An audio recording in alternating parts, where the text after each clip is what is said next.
సంపద కొన్ని వస్తువులు ఇళ్లలో పెట్టడం వల్ల మన గృహ సంపద ఎలా కలుగుతుంది? ప్రతి దేవుడి గదిలో ఉండాల్సిన గృహ సంపద అని ఒకటి ఉంది. ప్రతి ఇంట్లో దేవుడి గదిలో కంపల్సరీ ఉండాలి. ఆ ఉంటేనే అక్కడ దేవతా శక్తి ఆకర్షిస్తుంది.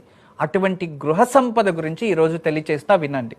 దేవుడి గదిలో పర్టికులర్ గా ఉండాల్సిన గదిలో నమిలి దీపాలు వెలిగి ఒకటో రెండో అయినా నమిలి పించాలు ఉండాలి. తర్వాత గవ్వలు కంపల్సరీ, ఒక పిడికుడు గవ్వలు ఉండాలి. గోమతి చక్రాలు ఒక అన్ని దేవుడి గదిలో ఉండాలి. చూడండి, నమిలి పించం ఉండాలి, గోమతి చక్రాలు ఉండాలి, గవ్వలు ఉండాలి.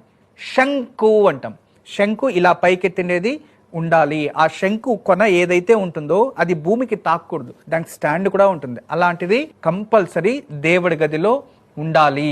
ఇవి గృహ సంపదని అభివృద్ధి చేస్తుంది.